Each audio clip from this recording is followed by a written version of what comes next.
Hi, Good morning. Angie. So I'm nice to talk to you. I'm so thrilled because Okay. it was so sporadic to do it at the last minute while I'm here in the UK without kids because of the time zone, and we Yeah, managed to do it. So I'm really grateful. me too. Thank you. Thank you for making it happen, making the time. I'm so excited to talk to you.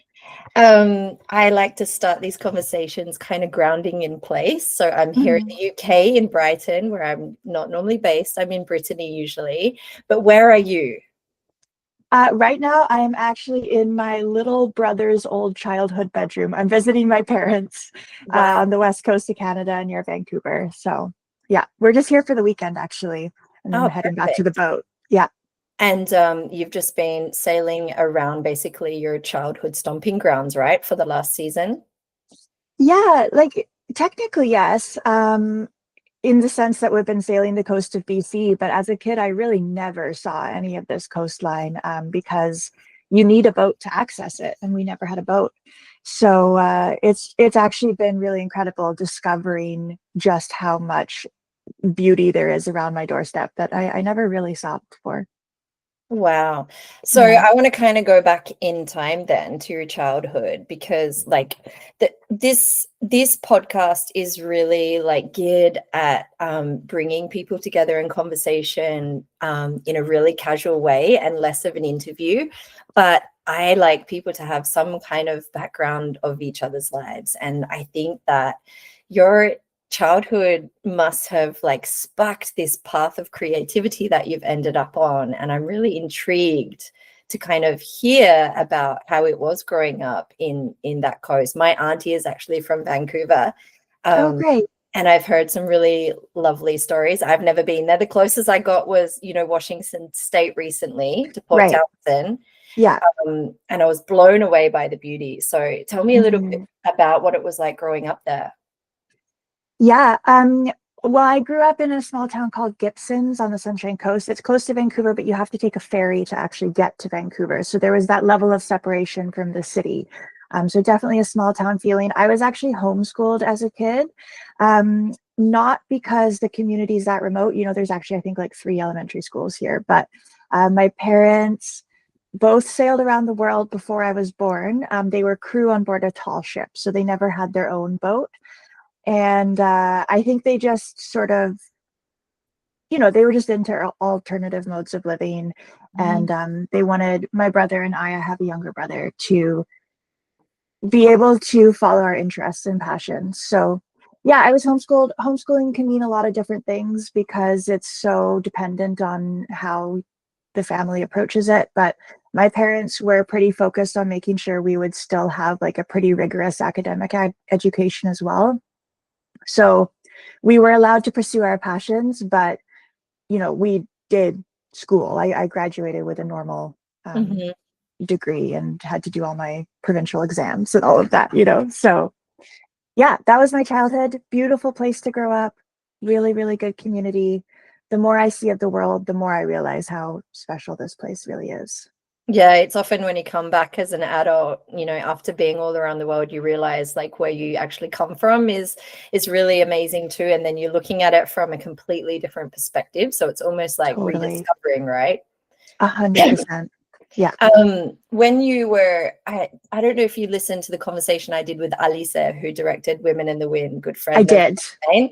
Yeah. But I'm feeling like a sense of that because she had this really interesting shift when she moved back to the States after being raised in the Dominican, and Mhm. switching to online school. Who was kind of like guiding your actual academic focus? Like, was that your mom?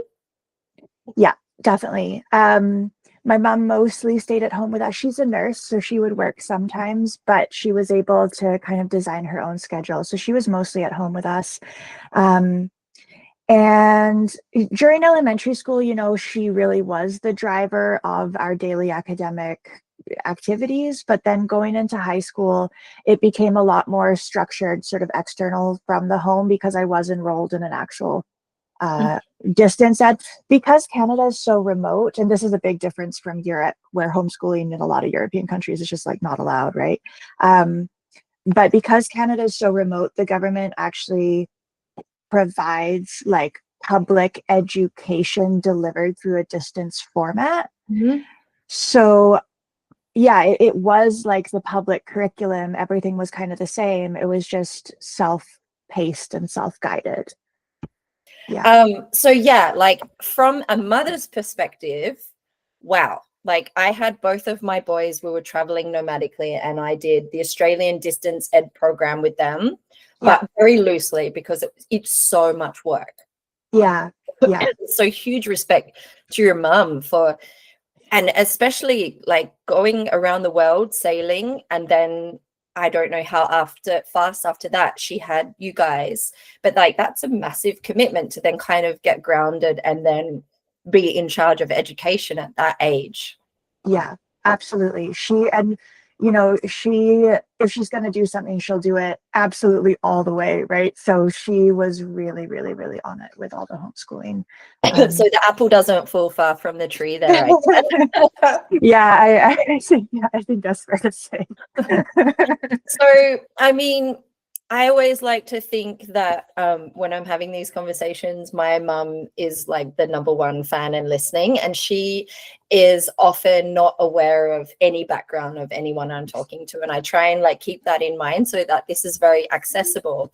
But I guess it only takes a couple of Google searches to find out that you, at some point in your young adult life, ended up on a sailboat as your home. So without going like deep into that story too much, because it's quite available online, like, can you just give sort of, I guess, that transition from high school to this point where you end up with this $1 sailboat?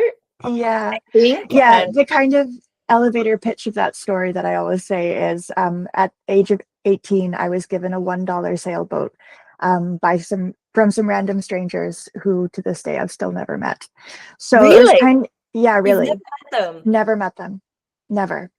Oh, I have wow. no idea who they are, what they look like. I know their names and that's all. But basically what happened is, so like I said, my parents sailed around the world and I grew up with these stories of that. And I saw old photographs of my parents. But when they settled down, they really settled down. And I think they had gotten the traveling out of their system. We did not travel as kids. Like the most we would do is a little bit of car camping sort of near our home. And so I had this real curiosity, like I had this awareness that sailing around the world was something people did, but I had no concept of what that was actually like. And so I became really, really fascinated with sailboats, especially in my teenage years. And I actually, my swim coach at the time had a sailboat, and I asked if he would teach me. So he kind of showed me the basics. And then when I went to university in a town called Squamish, which is also somewhat near Vancouver. And there's a marina down there. And I rode my bike down to the marina just for something to do one day to get outside. And I went down there and saw this little boat. It was neglected, but there was a sign in the window with the owner's emergency contact. I sent them an email kind of with the idea. I was like, clearly this boat needs a bit of love. Maybe if I like cleaned it up a little bit, maybe they would allow me to sail it at times. That's kind of what I was proposing. But they emailed me back a few days later and they just said, she's yours. You can have her for $1. Tell me, like, what's the tokenism of the dollar? Is that a necessary legality that money has to exchange? Or because I've heard like a few people be like, yeah, I got this boat for $1. I'm like, I don't know, $1, why not just free then? Yeah, to be honest, I actually don't really know. That's what they said, and I literally sent Pay your them a dollar? loonie in the mail. I was like, I'm gonna uphold my end of the bargain. The funny thing was the first time I stepped on board this boat as the new owner, and I think I had to break the lock. Like, and I opened the hatch, and I found $3 inside. So, I mean, tell me another wooden boat that gives you an instant 300% return on investment, right? Oh my goodness. It's like, I don't know, that's just like a really good omen from the start. Yeah. And that was life-changing. It's one of those things that I'm glad I was naive as I was, because there's no way I would take on a somewhat crumbling wooden boat at this stage in my life because I know too much. But at that point, I did not. And that really saved me because I just like it was so wonderful, and there was a lot of problems with the boat, but I just didn't care because it was so exciting to me. Did that impact, were you still in university at this point? Yeah. Did this impact your attention at uni? What were you studying? I did journalism and marine ecology. You know, I don't think it really did. I was always really academically motivated. So definitely a little bit of perfectionist tendency. Like I needed to get those good grades or I was kind of crushed. So I kept that up. But perhaps more what it did is yeah, school, I had always done pretty well in school, and I think I had always just had this expected path of like, okay, I'll go on to get a master's, maybe even a PhD. Like that's sort of the road I was going towards.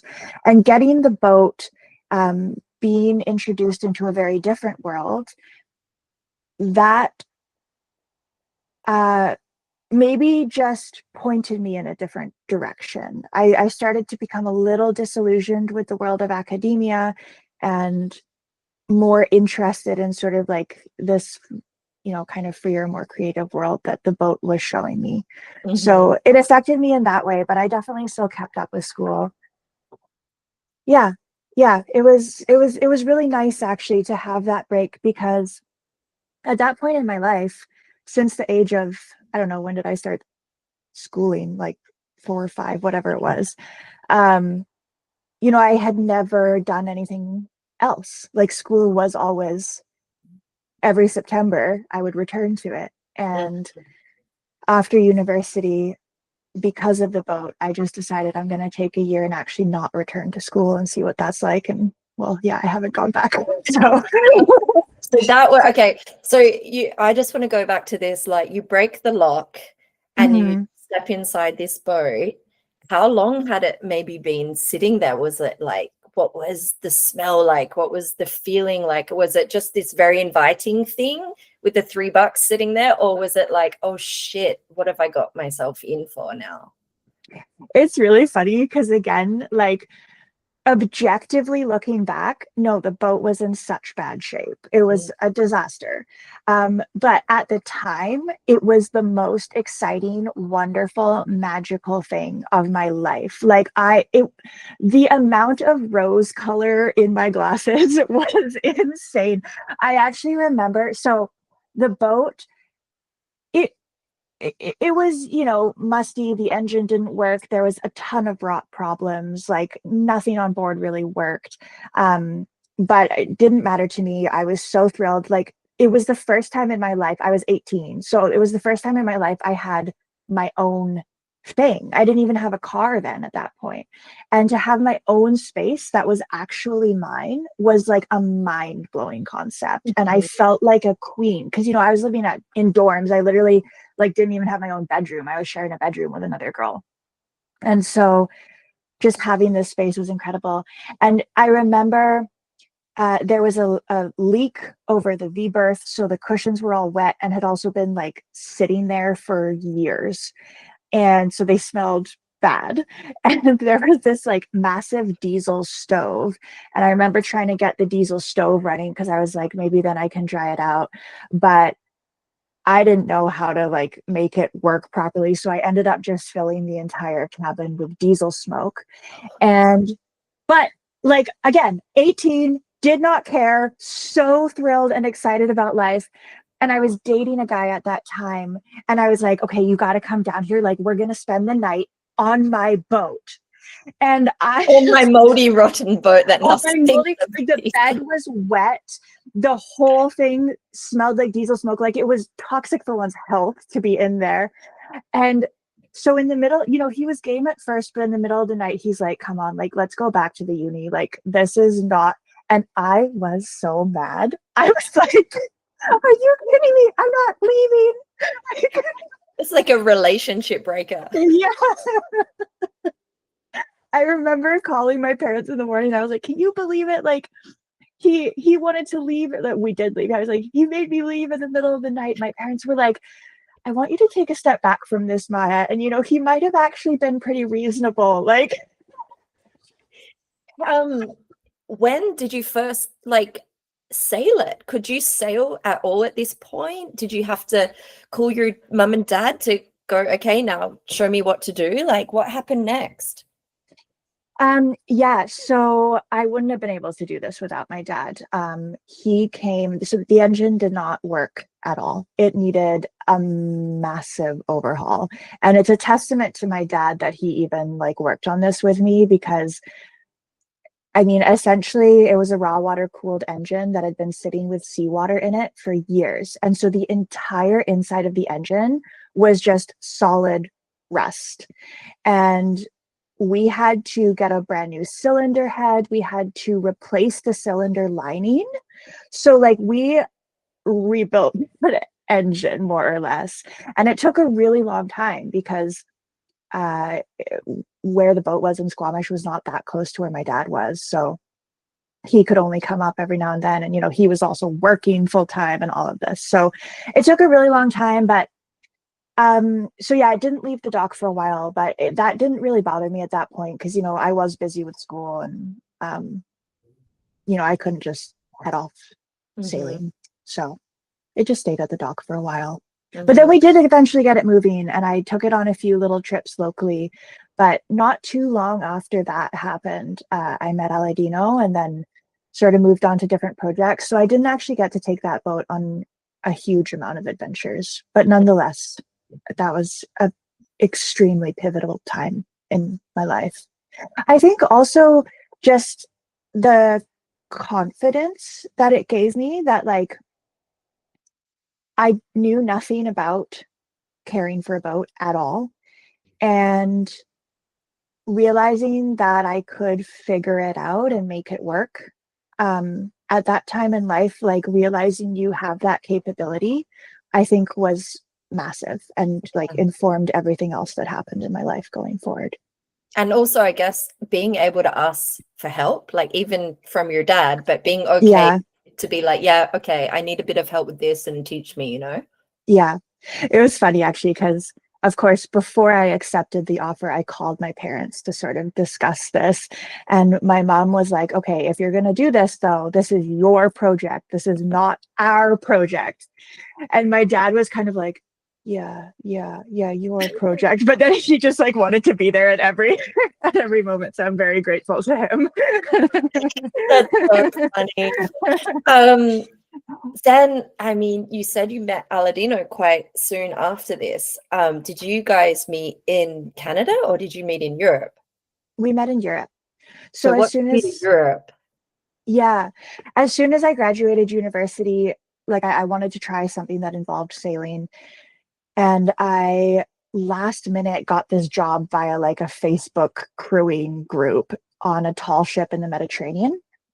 And so I was working on that boat for 2 months, and we pulled into this little island and or I guess not a little island, a little bay on a large island. And I met Aladino on the beach. We met really briefly, like talked for 10 minutes. I was wearing the crew shirt. I was working on a tall ship. So that was sort of a good icebreaker. He came up and chatted, and he had his own boat, and we just kept in contact. And then when my contract was up on the boat, he said, well, why don't you come visit me in Switzerland? And I had a bit of time to explore Europe solo before a friend of mine was coming from Canada. We were going to travel around. So I went up to Switzerland and just kind of never left. Before we get into that story, Yeah. I have been hanging out with a few tall ship guys lately. Basically, there's a beautiful tall ship in Douarnenez called Greyhound, and those guys, a few of them are very interested in the Warram that we're building, the wooden catamaran. And so we've been kind of like hanging out a little bit.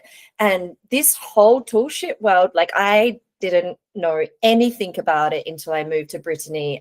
Very much like Douarnenez is kind of this melting pot for some of like I think it's called Tres Hombres, and then the Greyhound. And then of course I've realized from going to port towns and like It's a whole thing. Like, tell me a little bit about, I've been on Greyhound but not sailed it. But when I go on it, I mean, I took my boys on, and my 14-year-old son was just like, Mum, look at the size of the tiller.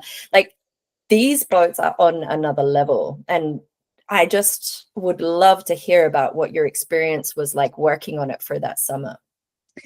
Yeah, so obviously the impetus for taking that job was definitely because of the stories I heard from my parents and, like the old photographs I saw of them working on a tall ship, because that's what they worked on as they sailed around the world.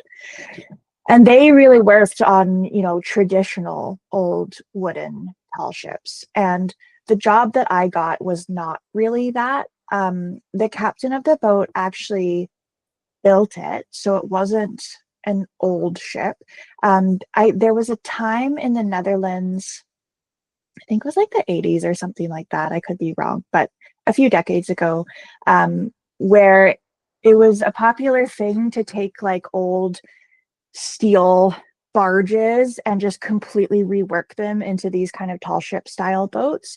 And they became passenger ships. And there's a lot of them still in the Netherlands. So the captain was a German guy, but he did the build in the Netherlands. And then it became a passenger ship. So we had paying passengers on board. So it was steel. It didn't have like this big sort of historical thing behind it, but it was still a really good experience. I'm really glad I did it. It was not a job without issues. It kind of became apparent why they hired some like random Canadian girl from halfway around the world, because yeah, it had a few issues, but overall still a really good experience. Mm-hmm. So Yeah. you kind of like literally jumped ship and went to Switzerland. Yeah.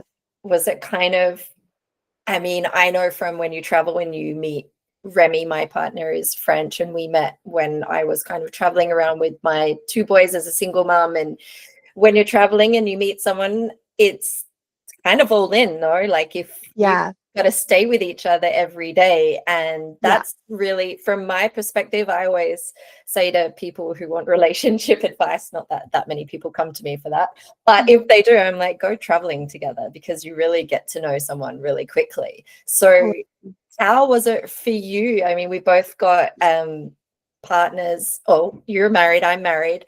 Our Mhm. husbands are European, from, he's Swiss Italian, right? Yeah, exactly. Remy's French and was raised in West Africa. Oh, Um, wow.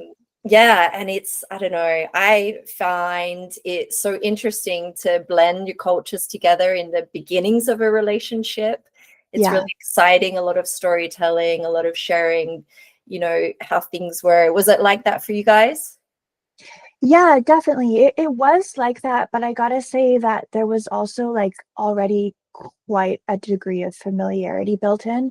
Aladino spent a lot of time traveling around North America with his parents when he was younger. So he's actually still seen more of North America than I have, both Canada and the States. So, his English is perfect. There's like a slight accent there, but you can't even really tell like where the accent is from. I just call it vaguely European because it's like got all these different influences. Um, so it was actually a really nice combination of, yes, of course, there was newness and stuff to share, but there was a great deal of familiarity as well. And Yeah. then you run into the visa issue of time. Was that a thing? That was definitely something that caused us to keep traveling, and then at some point go, okay, we can't keep running away from the visa issue. Like, Yeah. because you would have had like 6-month visas to Europe, right? For Americans?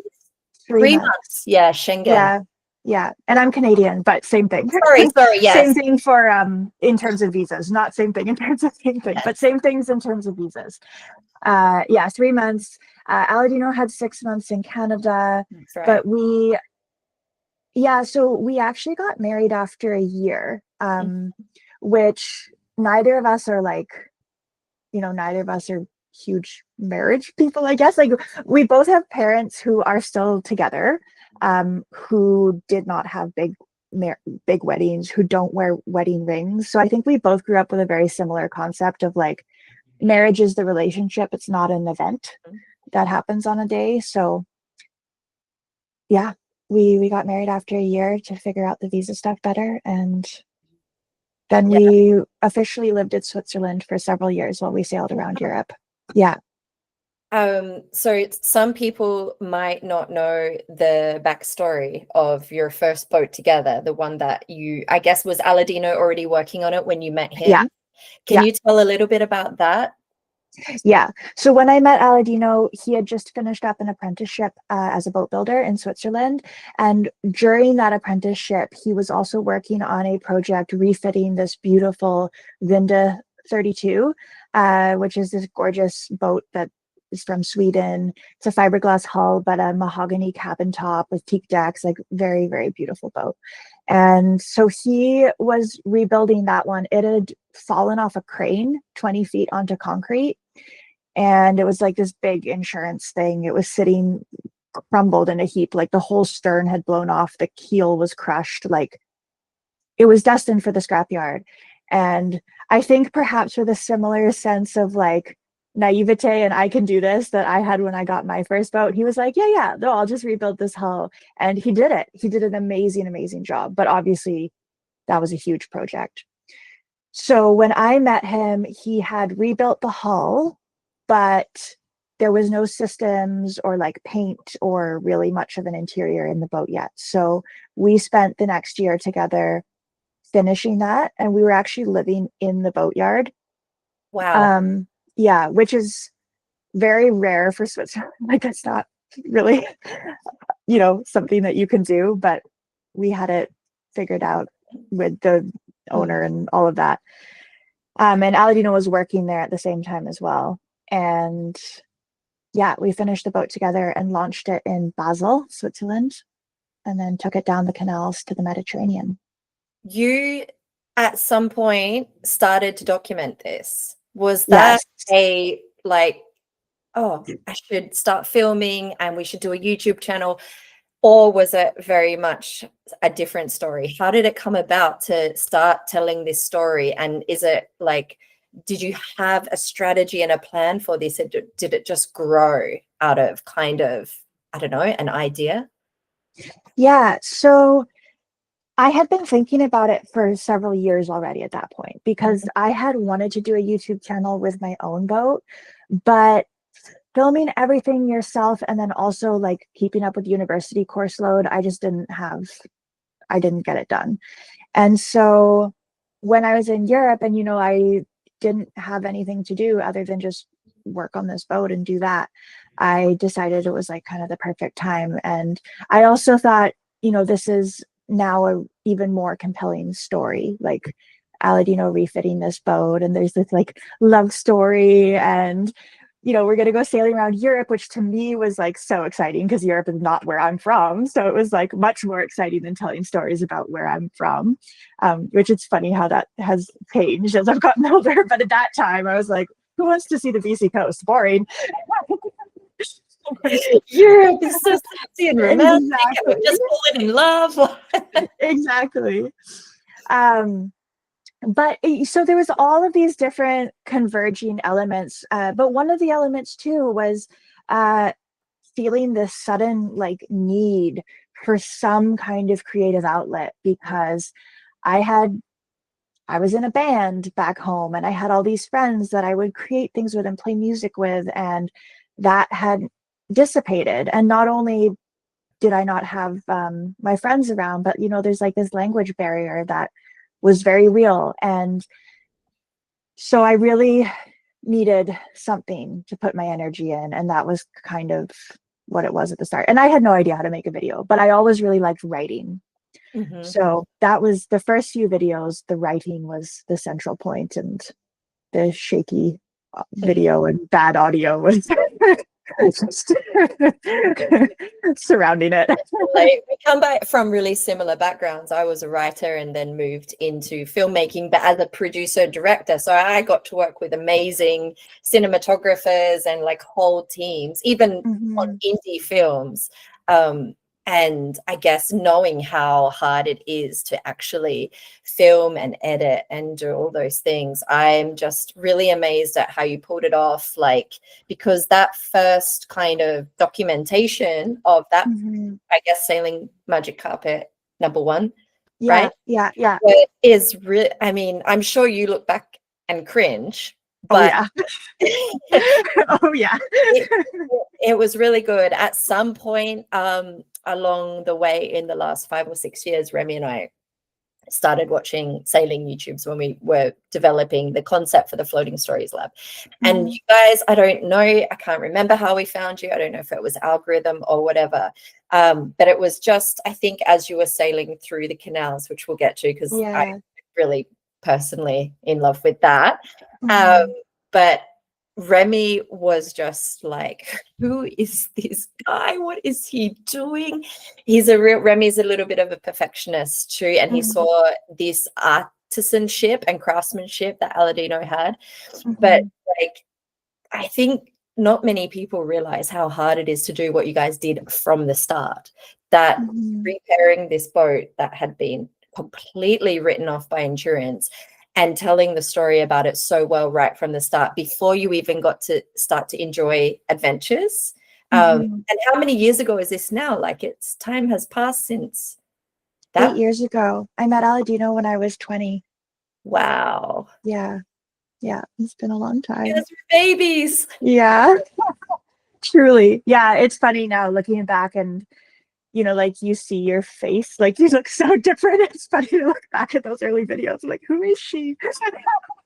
Were you, I mean, this is something that Alisa and I'm 42, and I Mhm. still, Alisa is, in her 20s too. And when we were having our conversation, I had to like step back and go, but of course, you guys grew up with social media and like YouTube, and being able to be a YouTuber was a thing. Like Yeah. that was not possible when I was doing my university. And back then, I think like, I mean, we had MySpace and Yeah. blogs were just starting, but you couldn't make money from any of that. My early writing days was all print magazines, and you had to kind of bust your ass to get in there. Not saying that it's not busting your ass on YouTube. That's an entire other It's, world of yeah. busting your ass. Yeah. And people don't realize. But were you or was Aladino ever like hesitant about getting in front of the camera and being like publicly accessible to Oh millions of yeah. people? Oh yeah. Aladino actually was quite upset about it at first. He really didn't like it. Mhm.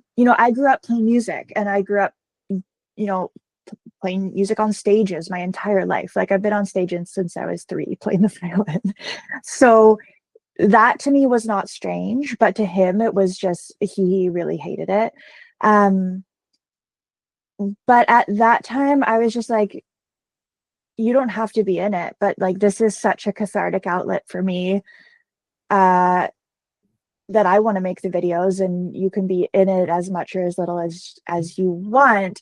But I was also aware before even starting the YouTube channel that you can make a living off of it. I did know that.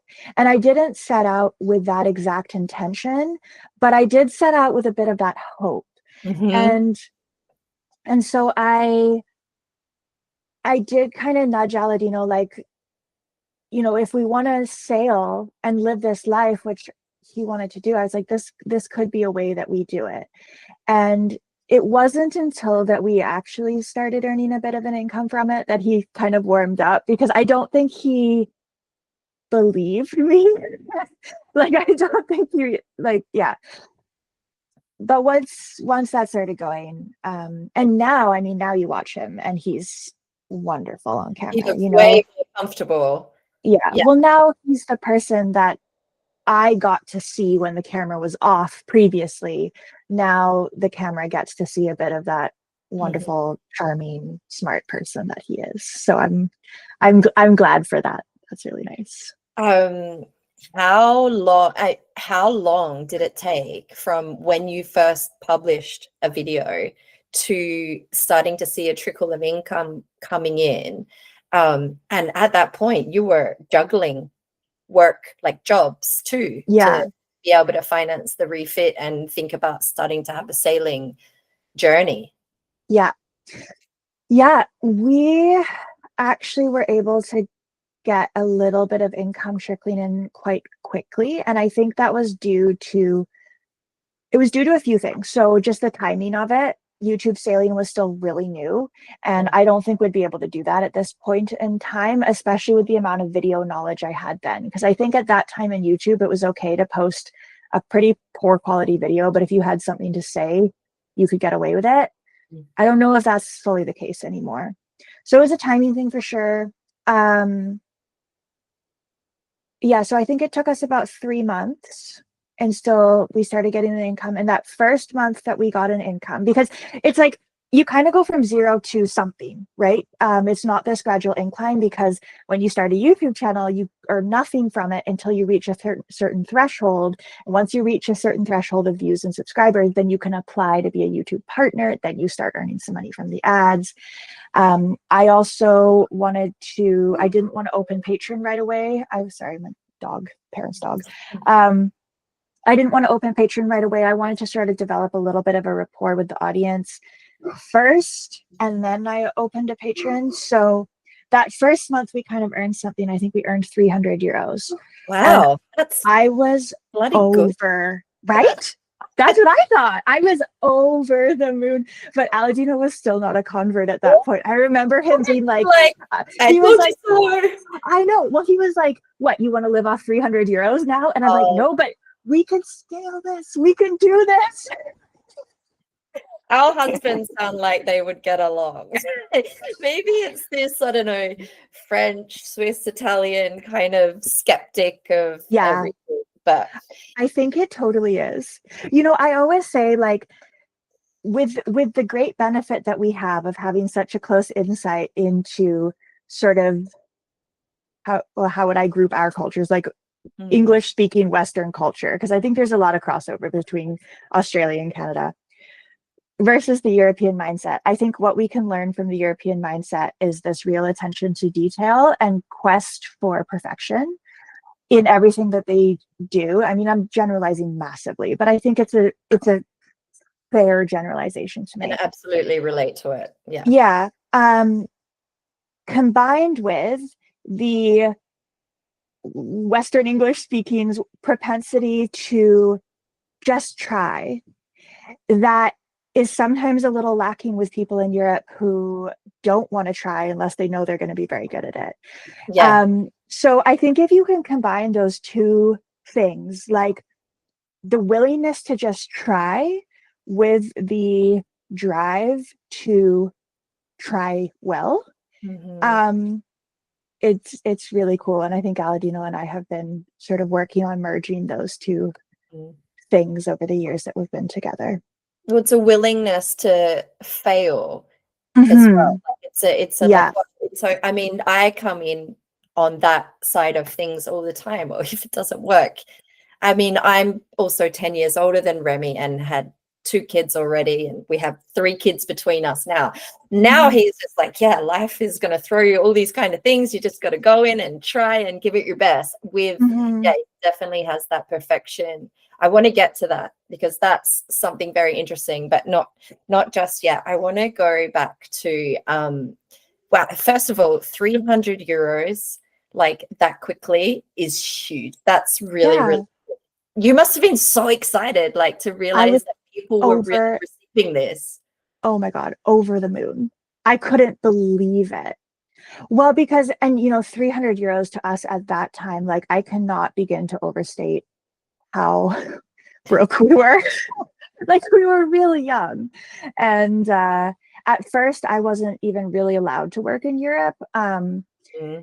So, you know, when we went back to Canada, I was doing odd jobs, and just, you know, when we came back from our first season of sailing, we literally had 200 euros left. It was, and I remember being really stressed because I was like, if anything happens on the boat, if anything unexpected comes up, like, what are we going to do?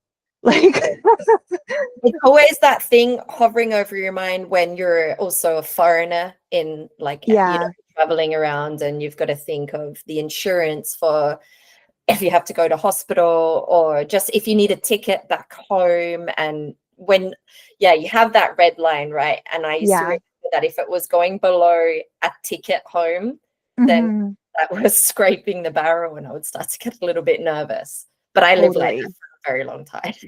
Yeah. Oh, yeah. No, I was constantly stressed about it. I mean, it was constantly something we were worried about. Yeah. And then it paid off. And I don't know, I really want to talk about the canals, Yeah.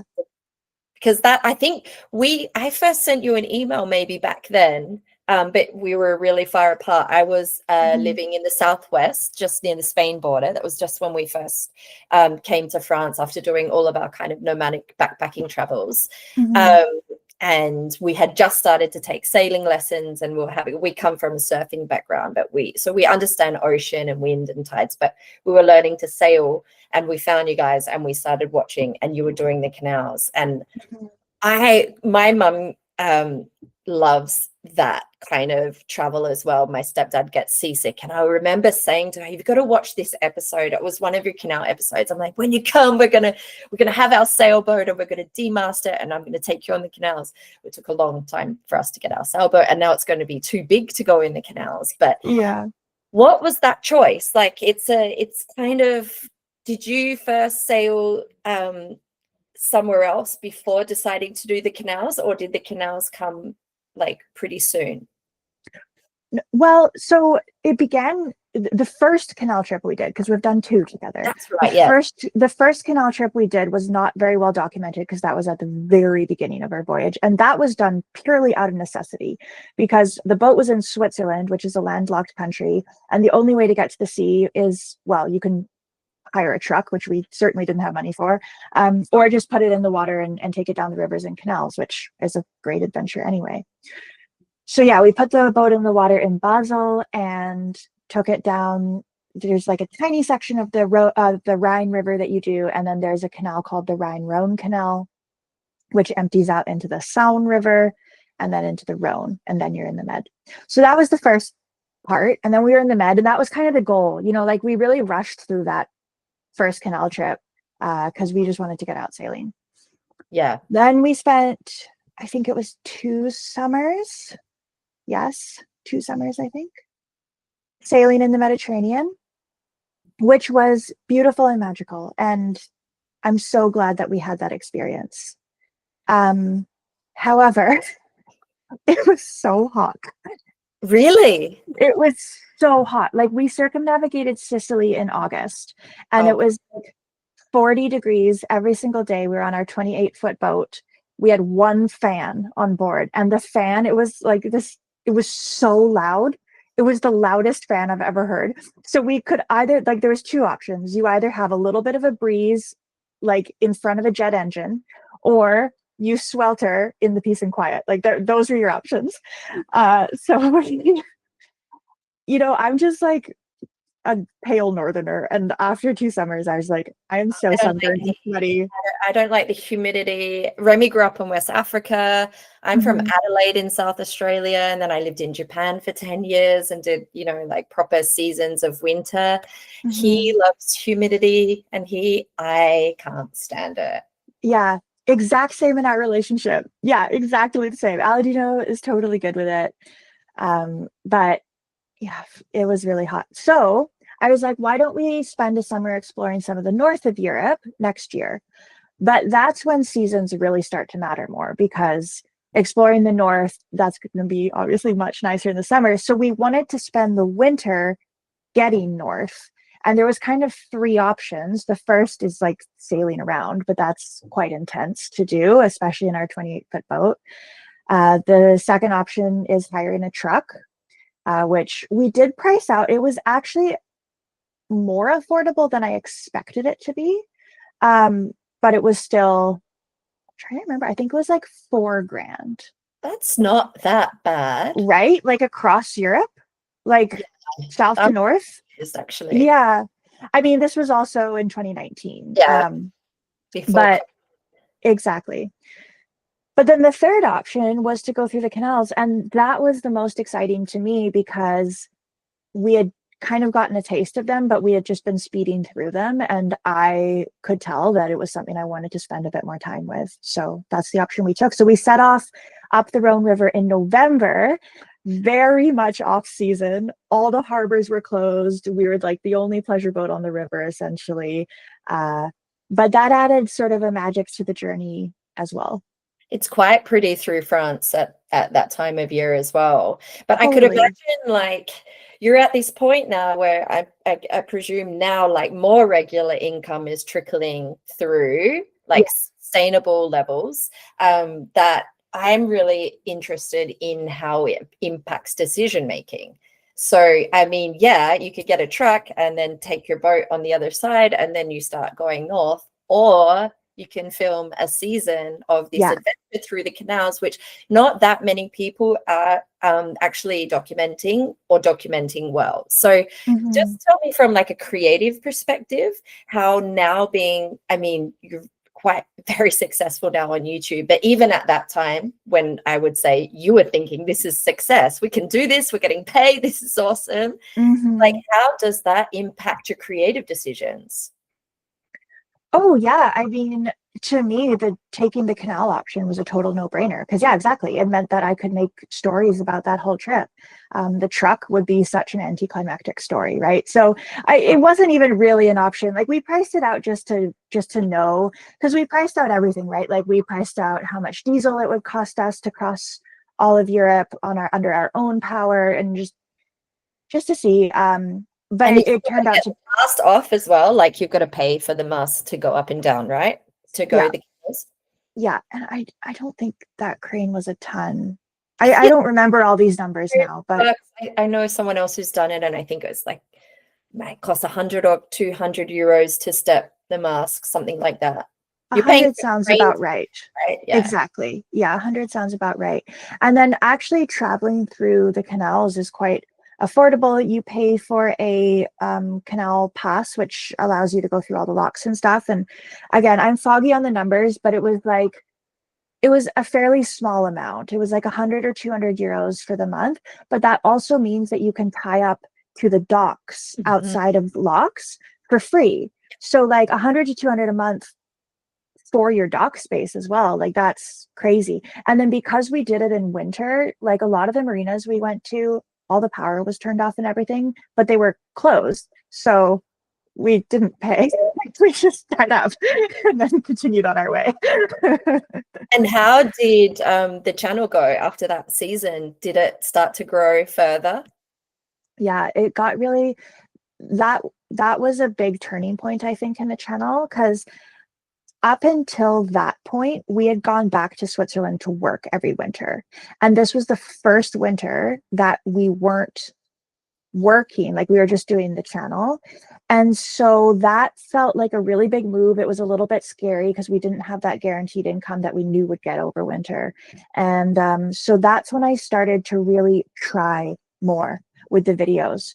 Because previous to that, I was having fun. I was making videos that I liked, but you know, it wasn't I wasn't taking it as seriously, I guess. And the canal voyage is when I finally started to be like, okay, I gotta buckle down and really like do this well. And so I became really fixated on the storytelling. We, back at that time, 2019, like camera technology has come so far. So we had a decent camera, but like compared to what we have now, it was kind of nothing. But I focused really a lot on the storytelling, and I'm really proud of that series. I see that series, the North Through the Continent series, as like when my voice as a filmmaker really starts to like gel together a bit more on the channel. That's really awesome. And Yeah. I guess it's also not just the scary part of then, okay, this is it, we're going all in, we've got to rely on this now. But you're like succumbing to this algorithmic beast. Mm-hmm. And then Mm-hmm. you don't get that season off anymore to go in. I guess you have to work to make money in those off seasons, but maybe just have that break from the camera as well. How was Mhm. that, like transitioning into not just the commitment to this, the talent side of it and skilling up and really knuckling down, but Mhm. that, did you have any fear of like, I don't get to put this down for like a week, a month, because of the nature of the beast of YouTube? Um, Honestly, no. I was so excited to be able to do this. Like I felt like the luckiest person in the world, really. And I still do, to many degrees. Like this was my dream job. And so that was all I wanted to do. There was nothing else I wanted to spend my time on. So I was so happy. Amazing. Yeah. When Yeah. did like, because I really feel that everything you're saying I can relate from watching your videos at Hmm. that time. Like it really took a leap forward after Hmm. that season as well. But when did someone from the public stop you guys and say like, oh, we've seen your channel? Did that start to happen? Yeah. You know what's really interesting? I'm not sure if I can point to you like what the first time was when that happened. But it did. And our audience, because obviously all our videos are in English, our audience tends to be in areas that speak more English. So like when we were going through Italy and France, it didn't happen as much. But like once we got to Germany and the Netherlands, it started happening a lot more. Uh Was that yeah. strange? No, it was exciting. It was really exciting. And it was certainly wasn't and still is not in like an overwhelming quantity, right? Like you see one person a day, if that. So it was really exciting. Yeah. One a day is still like, that's impressive. Well, that's because we were traveling every day. But But then people also start to recognize the boat. yeah, yeah, totally. Magic Carpet one and this one, they're both recognizable boats for sure. But I want to this, get onto the perfectionism chat yeah, a bit. So yeah. for a quick like background for people who don't know, you guys then bought a second boat, a cave Hmm. cutter that Hmm. you bought during COVID without looking at it on the other side of the world. Yeah. It was in Canada or US? It US. was in the US. Yeah. And then eventually made your way over there and launched this crazy refit. Yeah. How many years? Well, it depends how you count it. Like from buying the boat to doing the final launch was 5 years. But that was not all full-time work, right? Because we had visas to contend with. Like there was a lot of stuff going on in the interim. But yeah, purchase to While launch five still years having your other boat, like the first boat in for your, for the first few years. Yeah. which you've Yeah. also still got to look after and maintain. Yeah. We literally had two refits going for a while You did. in different continents And a YouTube channel. and a YouTube channel. Okay, so I really need to talk about sanity. Yeah, no, there was none. Maya, like I look at you when you went through, I haven't watched every single video. I've Hmm. watched a lot, especially of well, both refits, but especially of the most recent one. Hmm. And Remy really loved those as well. They were so well done. He really loved like getting to know Aladino and having Aladino talk about the work a lot as well. Hmm. Um, but I was just thinking of you so much, relating. Like, Hmm. how did you cope? Because you I look like you didn't. held your shit together so bloody well. Are you kidding? I did not at all. I was a Come mess. on. No, I was a mess. I can't believe I actually like I'm still here doing this. Like Okay, it really broke me. whose idea was the second boat? It was both of ours. It really was. And so here's the things that looking back I would love to tell my younger self. At the point when we bought the second boat, I was 23 and I had kind of, I put it in large air quotes. I had done my own refit on my boat, and I had because I did not know very much, but I had done some work on the boat, so I knew a little bit what that feels like. And then I had finished the refit of Magic Carpet One with Aladino. I had obviously learned a lot during that process because he was fresh out of his boat building apprenticeship and knew what he was doing in a way that I certainly never had. So it's not like I was new to the world of refits, but the one thing that I didn't really consider and that I should have considered a lot more is that all the previous refits I had done, like the most amount of time I had ever consecutively worked on a refit was about 3 months. And even then, it was balanced with a lot of other things, right? Like when Aladino and I were working on Magic Carpet 1, it was also the start of our relationship. And so, like, every evening, we would go out and have a picnic in the park or go sailing on a friend's boat or just like do fun things, right? And if I really like stopped and sort of asked myself, I might have been able to point out the fact that although I had gotten through all these refits and done them, like it was never my thing. It was something I did because I had to do it, and the way that you change a tire on your car because it's flat and you got to do it. But like, I have no passion for changing tires. And that's a bit On how the other hand, Aladino, on the other hand, yeah. So um, I didn't realize that about myself. And I was just like, I've gotten through every other refit. I have always been really motivated to work hard. I've, like I was still fresh out of uni more or less at that point and knew that I could work exceptionally hard and get good results from it. So I just thought all of that would apply to this new refit. And what I didn't stop to consider is what direction do I actually want to be moving in my life? What career do I want to be pursuing? Who do I want to become? And becoming a boat builder for me is not the answer. And yet I sort of pigeonholed myself into this world where that was what I signed up for. And that became a very difficult reality after some time.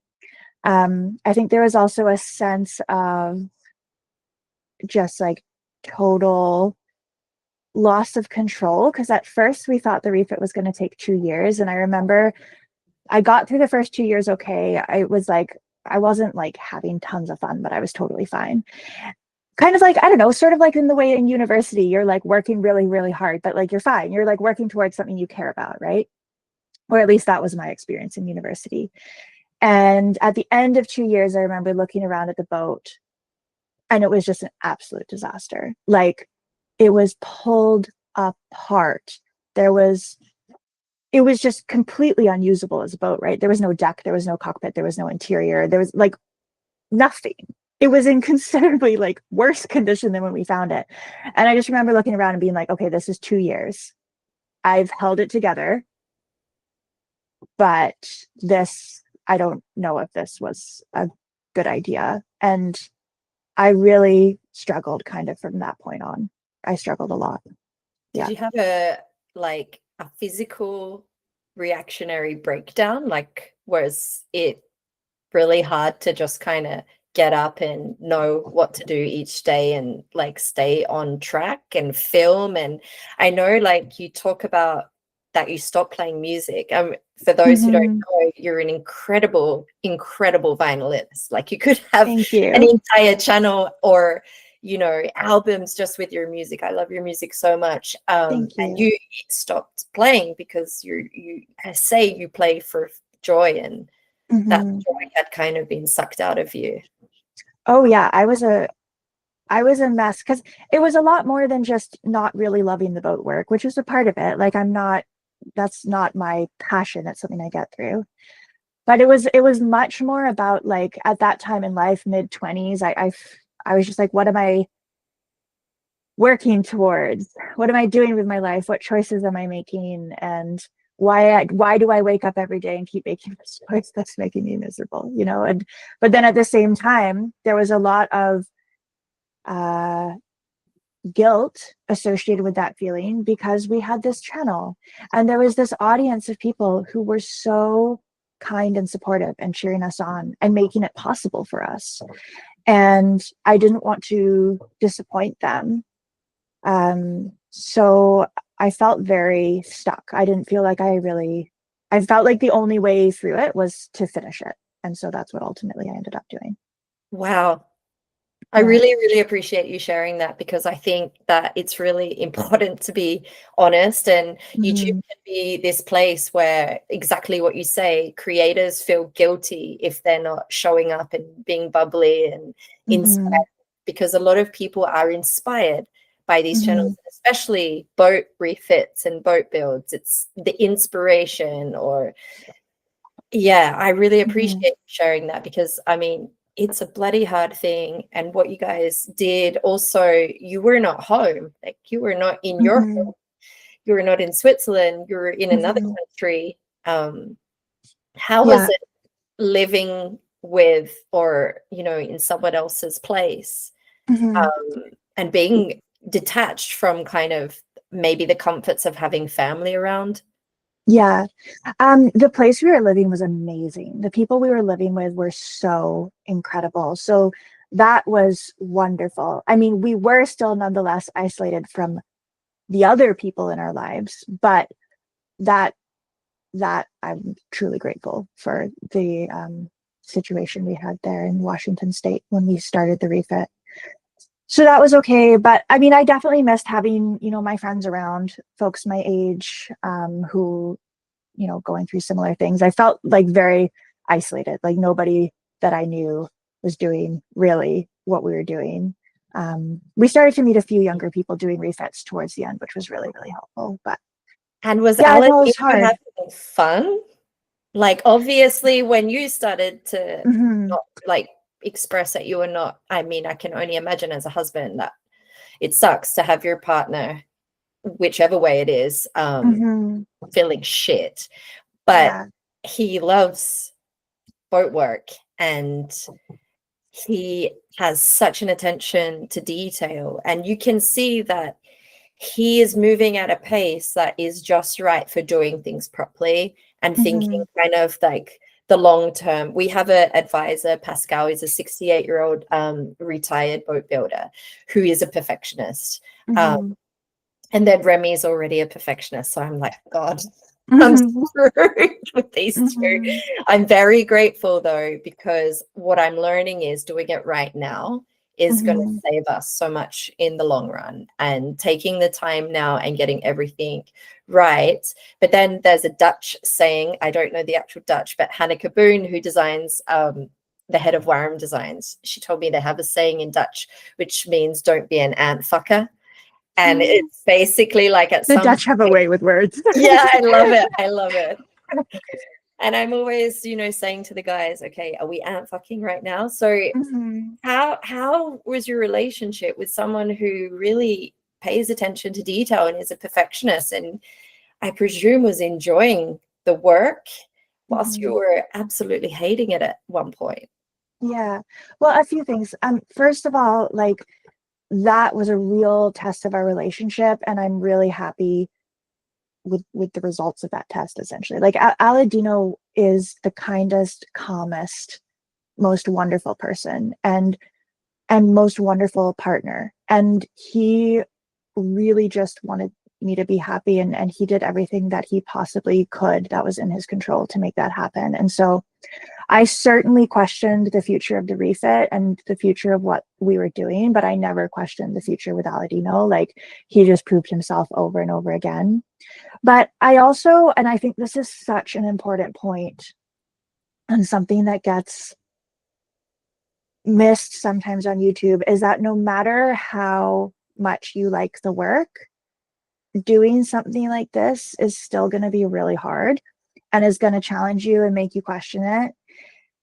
And so Aladino's questions were a bit less existential than mine because, he is a boat builder. This is his chosen profession. So he is working towards, kind of the future and the identity that he wants for himself. But nonetheless, like how these refits can go on and just drag onwards, and you find so much more damage than you expect and things take longer than you expect. That's wearing for absolutely anybody. And if you talk to any single person who has done a multi-year refit like this, they will tell you exactly the same thing. And something that I see often on YouTube is people watching these videos do so because what we're doing is their dream. And to see somebody struggling doing what you dream of doing can be really unpleasant and really affronting. And so I understand why sometimes, like, when you share the fact that this is hard, people get upset at you sharing that. But it truly is the reality. And what matters is, you know, for Aladino, doing a project like this, I think was very similar to me doing my degree in university and like studying for exams, being up all night, finishing a paper. That's not intrinsically enjoyable. It's not fun, but I could feel that sense of greater purpose. And so I wasn't questioning anything existential. And I think that's what the experience was for Aladino. It wasn't always fun. It's really, really, really hard work, but existentially, he knew he was in the right place. And that's where I struggled more. Advice too, or just like transparency with people, because you really nailed what you said, where there's a lot of people that are watching YouTube channels and this is their dream, but then what's their dream? To be paid to go sailing and to make these channels, or to repair a boat, you know? And people know that boat refits do get attention. They do. A lot of people like to watch boat refits and they learn a lot, especially if they're very educational. But I mean, like, the scary thing for me is this is a lot of people dive into this without really realizing what it encompasses. And that's because a lot of the channels hide the hard shit and don't want to show it, because it isn't what people want to see. They want to see that it's just, you know, photos and champagne sailing at the end. Oh yeah. I mean, we're friends with a few channels who have done big refits, and the conversations we have with those channels behind the scenes and the struggles that they've shared with us. And I'm like, that does not come through on your videos. And at a certain point, it's a really difficult balance, because you do want to create something that's enjoyable to watch, and nobody wants to watch somebody complaining at the camera. But there's also a side of reality that you have to share. So I tried to create a little bit of that balance. And I think Aladino and I were good foils for each other in that sense, because he was kind of where he wanted to be and I kind of wasn't. So there was that natural dichotomy between us that showed both sides of the story. But yeah, it's not easy for anyone. And I think a really big part of having a dream and then following it and realizing that there's these struggles that are an inherent part of your dream that perhaps you never thought about at the beginning can be a really soul crushing experience in a different way. You know, like when I went to university in the summers, I had this job on the local ferries. I hated the job. It was not a fun, like objectively not a fun job, right? Like I was serving people burgers and cleaning bathrooms. That's what I was doing. So everybody goes into that job knowing what to expect and knowing that this is a way to earn money. This is not something I am going to love. And so I came home every day kind of just like bleh, but there was no great like emotional break there, because that's what I expected. And when you go into your dream and then you like end your day like you've been in a Tyvek suit sweating, grinding fiberglass all day, and you're like, this sucks. There's all of a sudden this like incredible cognitive dissonance and sort of disillusionment that can feel heartbreaking, because you're like, wait, does my dream suck? Like, does this like, is this totally like like it's such a jarring feeling that you got to be prepared for. And at that age and with the amount of life experience, like I just wasn't prepared for it. I always say it when we watched some of that refit. At that time we had started, I think we'd started to like really question if we wanted to get a secondhand boat and refit it. Even though we're excited about a project and we knew that we worked hard and budget wasn't going to really give us many other options. But we were watching that refit, and we were just like, Mhm. like, because we had, we have kids as well, and it was like, do we want to, like, put the kids through this? Like, can we find something that is at least saleable for a year and give them a bit of, Yeah. sail experience on the water, and then go into something? But then at whatever point it was, like, gosh, it's nearly 2 years now that I met Kiana, and I started working on the Women in the Wind film. And then Yeah. I first of all learnt about Wareham Mhm. boats, and talked to Kiana like extensively about her refit.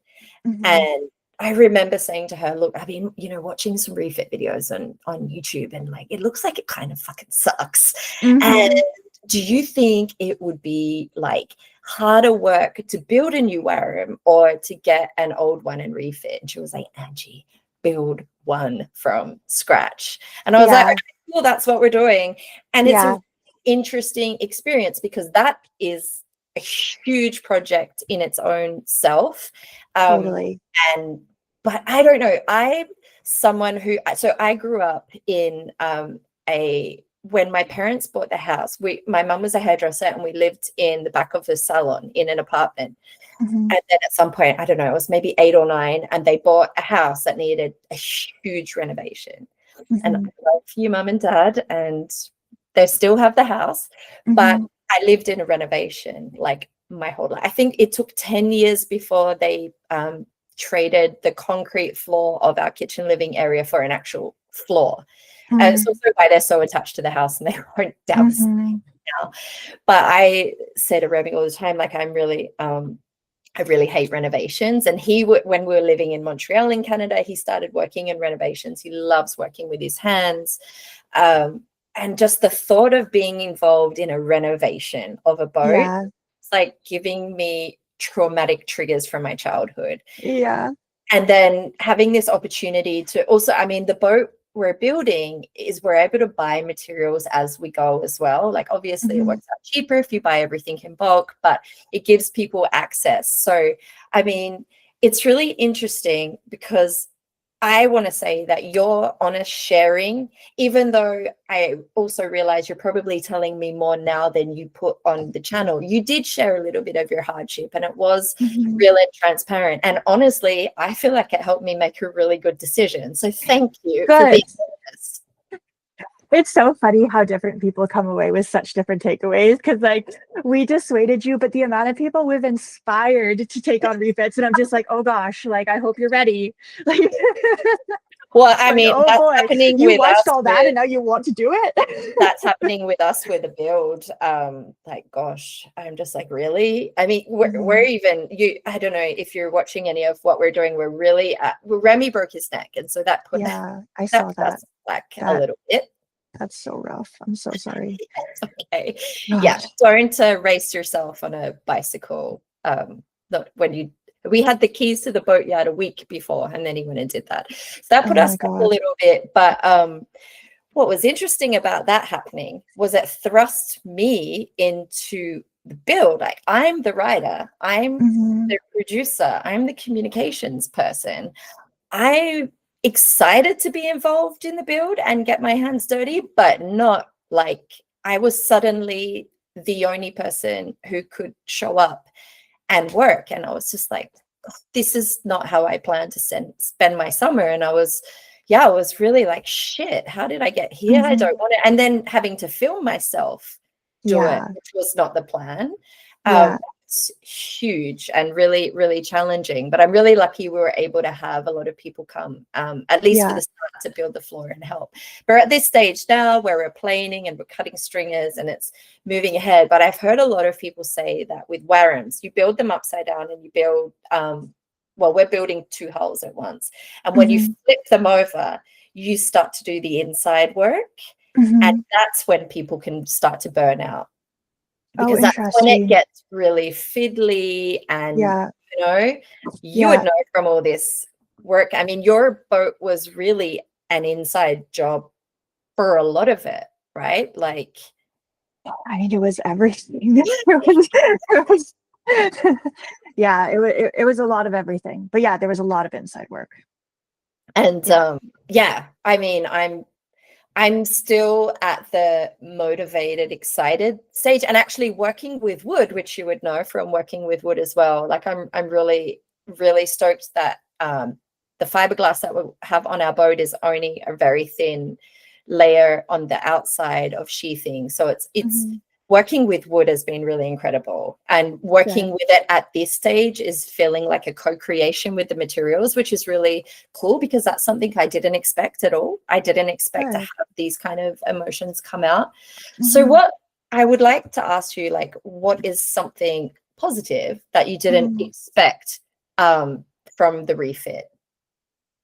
The response to it. I mean, people were so excited to follow the refit, and that was really cool because at the end of the day, that's what kept me going through it. I think if we didn't have that support and expectation and excitement from the audience, I would have just said, this is not worth it. But that was really nice. And then obviously the end result, the boat is beautiful. The boat is so wonderful. And there is a sense of pride for having gotten there and done it. Um, so yeah. That's the positives. Have you had any invitations to show it at any boat shows? Because if people have not seen the boat yet, if they're new to you guys, they need to like get off this podcast and go immediately and look at it, because it is magnificent. You just did such a good job with the interior design as well, and the Thank colors. you. Just the attention to detail of choosing. I watched the paint episode when you were choosing paints, and that stuff doesn't come very naturally to me, but I Mhm. mean, you really, really, really took your time to think about how you wanted to feel inside and how you wanted it to look, and you did an absolutely amazing job. Thank you so much. Yeah, I mean, if we're gonna go through all that, like aesthetics and sense of beauty is important to me. So I was like, if we're gonna do all of this, like it's gotta look freaking great at the end. Like I was intent on it. And it's really funny. It's one of those things we put just an absolutely massive amount of backbreaking work into the bones of this boat, right? But then it's the finishing details. Like I bought this half vase on Etsy. It's like a wall mounted vase. It's like this vintage, it's really beautiful. And I had put flowers in it, and I sort of attached it to we have this bulkhead that's kind of like mushroom shaped, and so I attached the vase at the bottom of the bulkhead so that the flowers kind of like explode up into this open space, and it's so beautiful. But it took like 5 minutes to attach that vase to the wall, and it was just something I attached. But that's the thing that everyone comments on, like the amount of comments we've got from people being like, oh my god, where'd you get that vase? And I was like, the vase is from a website, but let me tell you about these beams that we rebuilt. They're like, no, no, we don't care. We don't care. Tell me about the flowers. The flowers are really nice. I'm like, yeah, no, the flowers are good, but check out all this structural stuff. Like, it's so funny. Have you had invitations to show it, or magazines come to shoot it? Because I feel like it deserves that. Oh, thank you. No, but reach out. With Absolutely. Sure. no, we've had Magic Carpet 1 was featured in The Guardian. This photographer came out, which was fun. But no, not Magic Carpet 2 yet. Okay, well, that's an opening that absolutely should be. So then you go back on the water and you've launched this beautiful boat and you're sailing this season. What I want to say, which I have commented a few times on Instagram, is like you have leveled up again so Thank much you. in your your storytelling is exceptional, and I think from day one it has been, but I can see that you've really worked hard to improve it over the years Thank even you. more. But your cinematography and audio this season is next level, Thank you. and it's just really impressive to see that on YouTube from a weekly channel like that. So many people don't realize how much work it is. You're doing Yeah, an entire production company's worth of work alone every week. it's a bit insane. I don't know what I've gotten myself into, but I'm having a lot of fun. You're insane. You're one of a kind. Thank you. Thank you so much. Thank No, I you. really want to talk about this. I'm a creative practitioner, and process is something that I kind of obsess about, and I'm Mhm. really interested in other people's processes and learning of it. And what you're doing is really capturing and sharing your life, which is Mhm. already creative the way you're living your life, but at such a high production standard that really blows me away.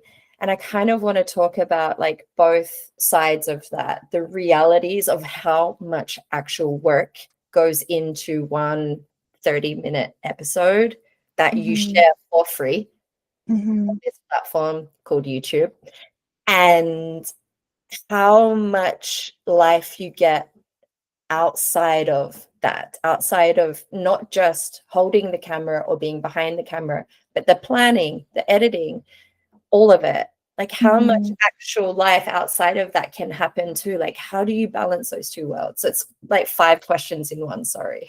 No, this is my jam. This is what I love to talk about. This is what lights me up. So thank you. So I've been doing this for a really long time at this point, but this season, yes, I have put in a lot more effort. And up until this season, I think I had a really good balance where it would take me about a day, maybe 2 days if my focus wasn't great to make an episode.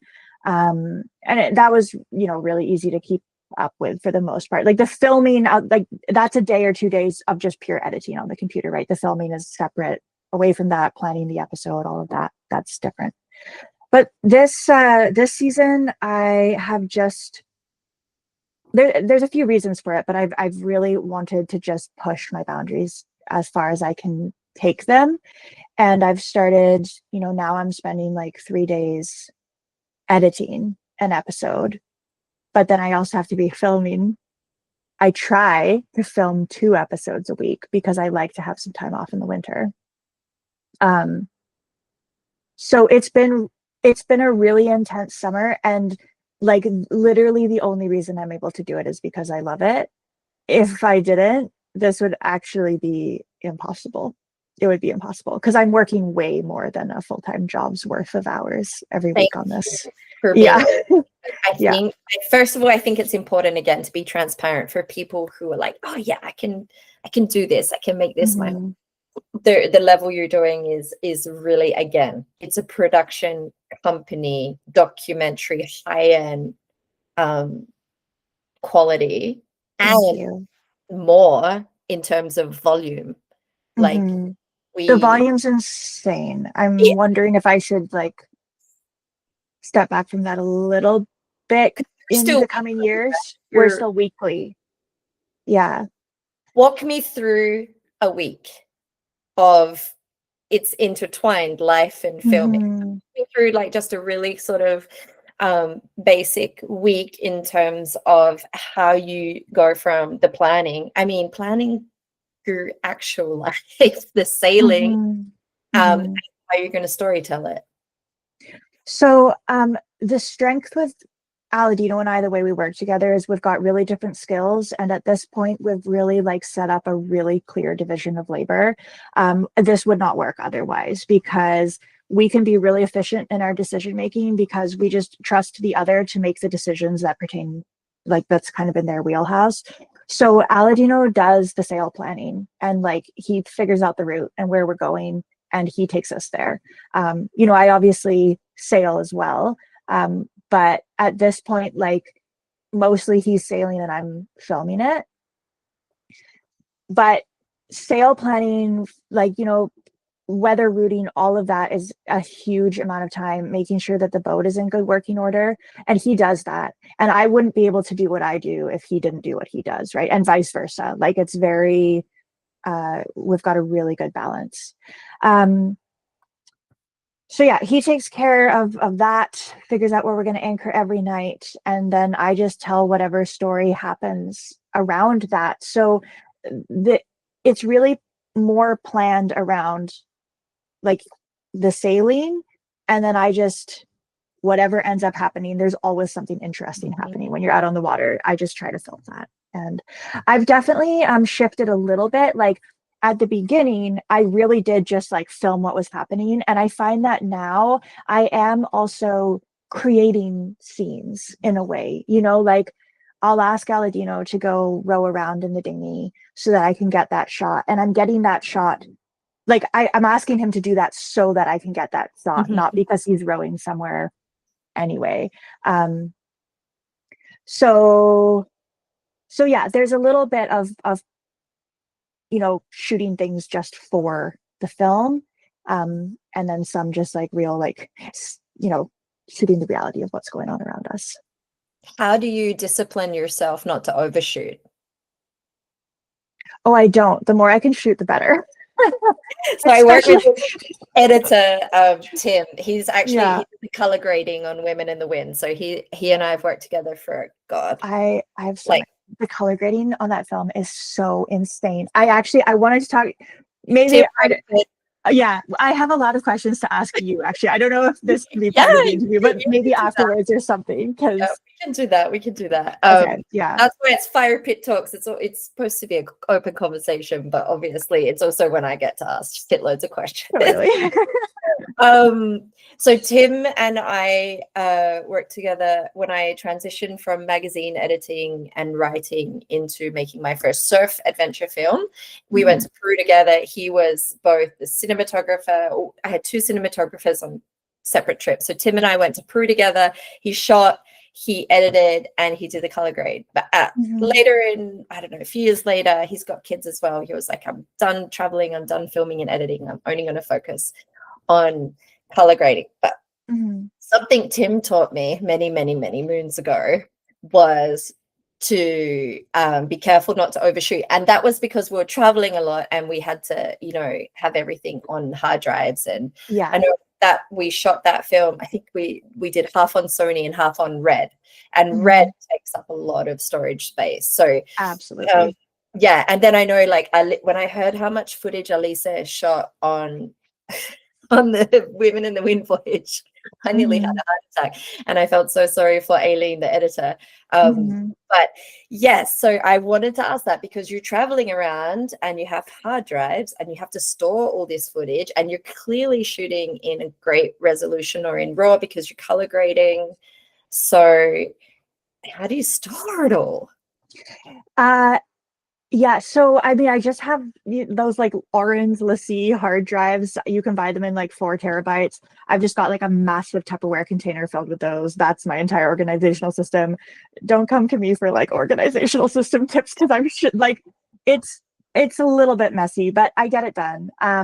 Do you send some back to land? So you No, like I do have like backups. Like I always the unedited stuff I always have backed up on separate hard drives, but both those hard drives are on the boat. I Yeah, guess I you probably should should. back up, right? Like at least the videos will be there for a Well, long. yeah, and the stuff once it's been edited, I'm not as fussed about the But it's the raw stuff. backups. It's when it's not edited, then I'm really much more conscious about it. Starlink is still relatively new for us. We've only had that on the boat like this year. So Okay. now I actually could get some kind of like cloud-based backup system properly. If though the cloud stuff, I mean, I don't know. Yeah, I'm all for laces, and well, yeah. I was working on the bigger VR projects that I was working on. We're doing some stuff with Silverback Films and doing a big series. We actually had to carry hard drives back on different planes. Like, so Yeah, yeah. And a lot of yeah. high-end production companies do that. I try and have two backups of everything. And with Women in the Wind, we've got like a backup in, I think, 3 different countries or something. Oh, amazing. That's a bit scary, but you're freaking me Yeah. out. Everything is on the boat. From a Everything freaking is on the point of boat view. right now. But I mean, before this year, it was kind of the only option because like we only had limited amount of cell phone data. Yeah. So I just couldn't be backing things up all the time. There's also, you know, the power thing, like Starlink takes so much power. So when we're actually out sailing all the time, like it takes forever to upload all these files, even with Starlink. So just Yeah. having Starlink on for that long. I don't know. So far, knock on wood, I've never had any issues. And I know that that's, you know, that doesn't mean I'll never have any issues. But I had one hard drive corrupt once and I didn't have it backed up. And so that was a really big learning experience. Yeah. To try and get it fixed, but all my Asia content from our family trip is hopefully the hard drive is still readable, but I can't Okay. get the data out of. I've got to go and try and fix it. But this is a recent thing, so that's why it's also top of my mind, and I'm always Yeah. curious of what sailing channels are doing because you're on the water. Yeah. Let's go back to the production quality though. So, Mhm. okay, so you're shooting as much as you can, and now you're kind of directing scenes, which is really, really cool, and then letting things happen spontaneously. Talk Yeah. about the introduction of this season's attention to sound and audio. Yeah. So every single year I kind of go through this cycle where I'm shooting and editing so intensely in the summer, and that's all I have time for. And then in the winter, I can kind of slow down and focus a little bit more on the editing and also on leveling up my skills.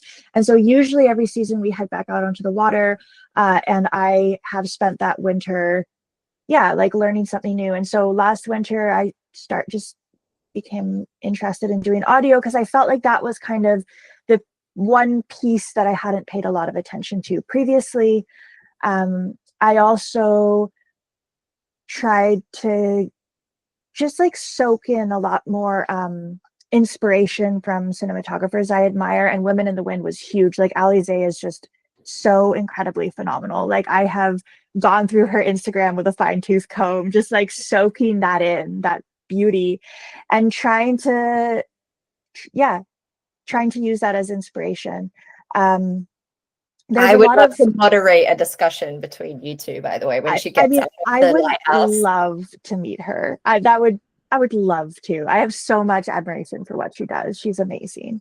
She is. Uh yeah. So I think for me, there was also a real sense of needing to level up this summer in the sense that I had been quite unhappy for a long time doing this refit. And part of the reason for being unhappy was what I mentioned before, this sense of existential, like I'm following the wrong path. I don't want to be a boat builder's assistant. I want to be this creative. But I kept telling myself this narrative of like, I want to be this creative and dedicate all my time to that. But I didn't have, I couldn't really do that during the refit because my time was taken up by other things. So when the refit was finally over, I was like, you better hold to your word. You've spent all this time belly aching about what you want to be doing. You better fucking do it. So, You're so, so disciplined, Maya. It's really impressive. so I, so yeah, I was just like, yeah, I Well, held it's myself to that standard. it's really beautiful. It's really phenomenal. And you seem to be showing up more to Instagram this year. Like, Yeah, what totally. was that a conscious decision? Well, yeah, I just, I started being a bit more proud of the stuff I was actually creating. Whereas before I was always, I do think I've always told a story and I've always been proud of that. But like, it took me a long time to embrace the camera and the tech side of things. Uh, It's bloody hard. yeah, and it just at the start it was so uninteresting to me. I was like, all these like tech, but then over time, I started to realize like how much creative freedom it would give me to learn all this tech stuff. And then it started just kind of becoming a self-fulfilling, like it just kept going from there, right? Like once I realized I've got this creative freedom because I've learned the technical aspects of the camera and the gear and spent a lot more time researching the gear, that I started wanting to do it a lot more. And now I'm like a total gear nut. And like I'm so techy with like I love this stuff now. Well, I But it mean, took a while to get to that stage. I'm glad you're at that point now because we're getting to enjoy the fruits of all of that obsession. Yeah, thank you. Thank you. And I am too, right? Like now I'm finally I think for the first time sort of proud of the results that I can get just with the camera, storytelling aside. And that was like the camera was always a second thought to the storytelling previously, and now I think it's all starting to come together. That's amazing. I remember once you were talking about, I think it was when you guys were in Scandinavia, Mhm. and there was a spontaneous moment, and I remember you didn't record it because you were like, sometimes it's just feels super inappropriate to pull the camera out with new people you've just met. And Yeah, yeah, can we talk about that really like briefly? Because I think that's also important to not only respect those moments, but I think at one point during that conversation, you were like, maybe one day I should write a book or something yeah, like that to tell, you know, the rest of the story. yeah, yeah. I feel pretty strongly that I don't like putting cameras in other people's faces. I think it really changes the nature of the relationship. The only time I will ever do it is if that person is also in this world Mhm. and wants that to be done, right? You know, we were sailing with some friends this summer who also make sailing YouTube videos, and so that was a really natural crossover. And of course, they appeared in our videos. But even then, um, the camera does change the nature of a relationship, or of an interaction, I should say, Mhm. because as soon as the camera goes on, everybody, even us, and we're very familiar with the camera at this point, you just feel you're not quite as free. You're like aware that this is being recorded, and I don't want to bring that into interactions that we have. Um, so I generally don't. And I generally just make the films about what Aladino and I are doing, and maybe some of our friends if they're interested in being involved. Uh, but that leaves out a big part of the story, because I mean, we meet tons of people along the way, right? And I think if I was to ever tell that story, yeah, writing would be a better medium to do it in. Um, and I would love to write a book one day. But Do right you now have I'm doing, to write?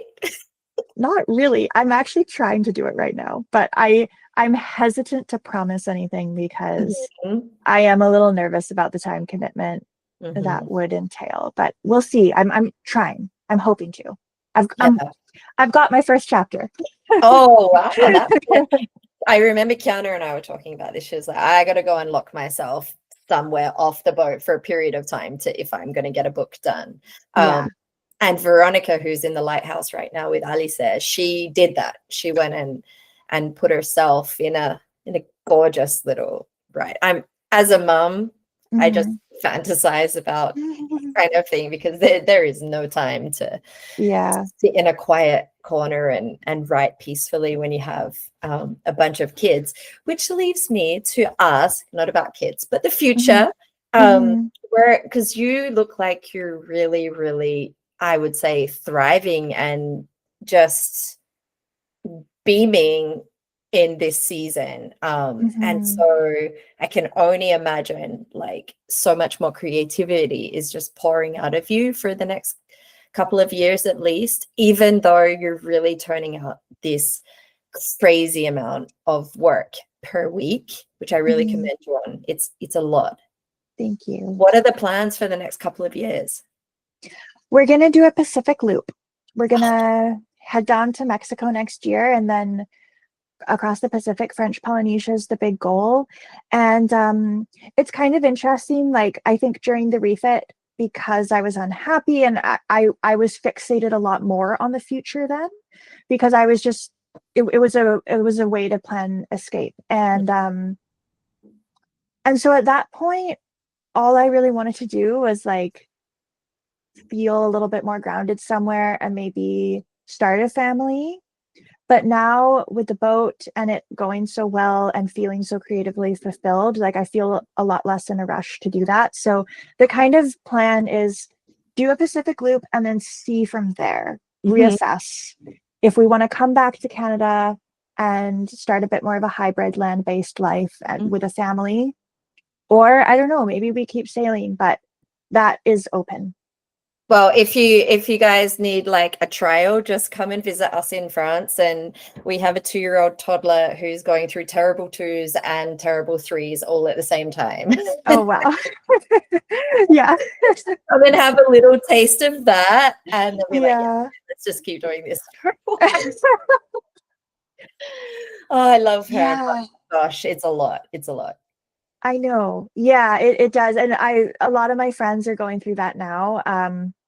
And it does seem like a lot. So You have time. Yeah, I have plenty of time. time. I have time. We're gonna figure it out and make the best choice for us. Fortunately, Aladino and I are very much on the same page where we're very like, um, we're both equally as tentative and unsure. And that's a good place to be in because neither of us are pulling each other in the other direction.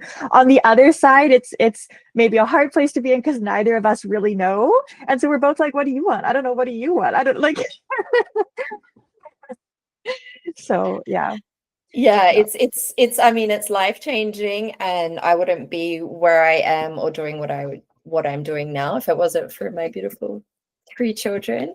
Uh, Mhm. but it's yeah, I mean on a boat as well. I can't wait to get Sahara living on the boat. My boys will be finished school and kind of like adults in Mhm. our boat. We plan, we hope 3 years from now that will be Mhm. splashing. So the boys will be kind of, yeah, like 18 and 20 by then, which is really scary to think that I'm going to have children that old. Wow. But Sahara is going to be on with us, and that's like super exciting, but also super, yeah, it's like raising a child on a boat. A Yeah. lot of people do it. A lot of people do it well, but you know, there's other stories that it hasn't gone so well. So it's yeah, it's something Mhm. that it's not a decision like this, right? Yeah. Yeah, and it's hard because like I think just so much of it depends on the kid, right? Like you said, like there's stories of it going well, stories of it not going well. I've heard all of those stories, and a lot of it just comes down to the personality of the child and how they take to it, and you can't That's really plan for you that. have a miniature dictator. So my plan is just to make her the captain, teach her There you everything. go. There you go. Oh my, I mean, I feel like I could talk to you for hours and hours and I hours. I feel the same. I still have so many questions for you, Angie. Maybe I'll start a podcast, just one episode, just to have you on it, just so that I can ask you a bunch of I questions. will answer the phone for you anytime. We should Oh, have an offline chat of anything you want. okay. Okay. Yeah, I mean, I really do have a lot of questions. So you absolutely can. You okay. absolutely That can. would be great. That would be amazing. Um, Okay. yeah, I thank you so much. Like, I feel Thank like this you. is just the first of hopefully more discussions, and I really hope we get to I hang out hope in person so. sometime soon. If you guys come over to Yeah. Europe, Yeah. Absolutely. We are well overdue for a Europe trip now. Aladino's waiting on his Canadian residency. It's a whole thing. He mhm. can't leave then. So Yeah, it's yeah. but as soon as he gets that, I know that we're going to be jumping on the next plane to Europe because he's really eager to get back. So I would love to If you visit guys you. want to come to visit Brittany, we'll be here, and like especially in the shoulder seasons of summer. Summer Mhm. is gorgeous where we are, but May the wildflowers come out, and I Nice. mean the boat. We're not going anywhere for the next 3 years. We're just like head down, bum up Yeah. with boat build, and yeah, I mean, Yeah. I think Remy and Aladino would get along really well, and I he know. has so many questions for him about boat building and just especially wood. And Hmm. yeah, I would love to see them have a chin. Yeah. I think having them in the room together would be both beautiful and terrifying. I don't know if I want to be there. It's okay. We can go for a walk on the beach and get Yeah. some champagne and It's going to get it's real okay. nerdy real fast. Oh, thank you so much for Oh, taking so much time to my chat and for pleasure. being so honest and transparent. Like I'm so inspired by you, and like I feel like this was just a really fun hangout between friends. I feel like we know each other. Yeah, It's really strange, like already, but I guess totally. that probably comes from watching, you know, your channel, which is really strange too, like that feeling of familiarity. Yeah, yeah. No, I feel the same way. And I mean, I haven't watched you on YouTube for years and years, but you've got a lovely energy and I've really enjoyed this. Thank you. And I really truly admire what you're doing. And you have a lot of knowledge that I would like to learn from, which is why I said I have a lot of questions for you. Because like what you've pulled off with Women in the Wind and your connections built over the years through that is so amazing. And like, what we're doing is so uh exciting but also isolating, and I Yeah. really admire like how you have taken this world of filmmaking that I'm so interested in but have turned it into something so collaborative, and I don't even really know how to do that. Like we've just been doing it on our own for so long, and I have a ton of questions for you. Oh, I'm fully open to that. I mean, yeah, I mean, we should, and I would love to then put those, whatever you want to ask me, like we'll have an Mhm. offline chat about that. But that's something I can maybe then put down into a Substack and share with other people. Yeah. Because there's so many things that, I mean, it's just second nature for me, juggling Mhm. multiple things, and I've been living remotely for so long and managing like different kinds of productions. But what I really, really love doing is bringing people together on different projects. And yeah, I've Mhm. got all the time in the world for you, Maya. So if Oh, you want to thank shoot you. me any question, but let's like line up another call. Okay, let's please. Yeah, let's do it. Okay, Thank you so amazing. much. Thank Have you a good so much, day. Angie. You as well. Thank you. Bye. Bye.